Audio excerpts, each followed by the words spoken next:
મુન્દ્રા તાલુકાના જલપરા ગામે વાડીના સેઢાના મુદ્દે બે જૂથ વચ્ચે આજે તકરાર બાદ ધીંગાણું ખેલાયું હતું। એકબીજા ઉપર હથિયાર વડે હુમલો કરતા બંને પક્ષના લોકોને ઈજા થતાં તાત્કાલિક અસરથી સારવાર માટે દવાખાને ખસેડવામાં આવ્યા છે।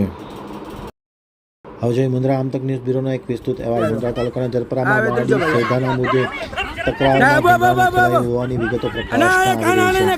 પાવર કાપવાને બદલે એકબીજાને કાપી નાખ્યા હોવાની વિગતો પણ સપાટી પર આવી છે। બંને પક્ષના અનેક લોકો ઘાયલ થયા દવાખાને ખસેડવામાં આવે છે। ઘાતક હથિયાર મારામારીનો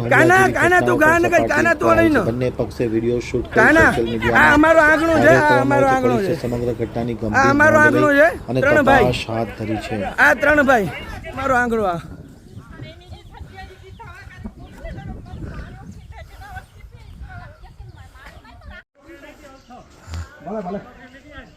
હજી આ ત્રીજી વખત આવ્યા છે। ગાળો ચાલુ છે કન્ટિન્યુ।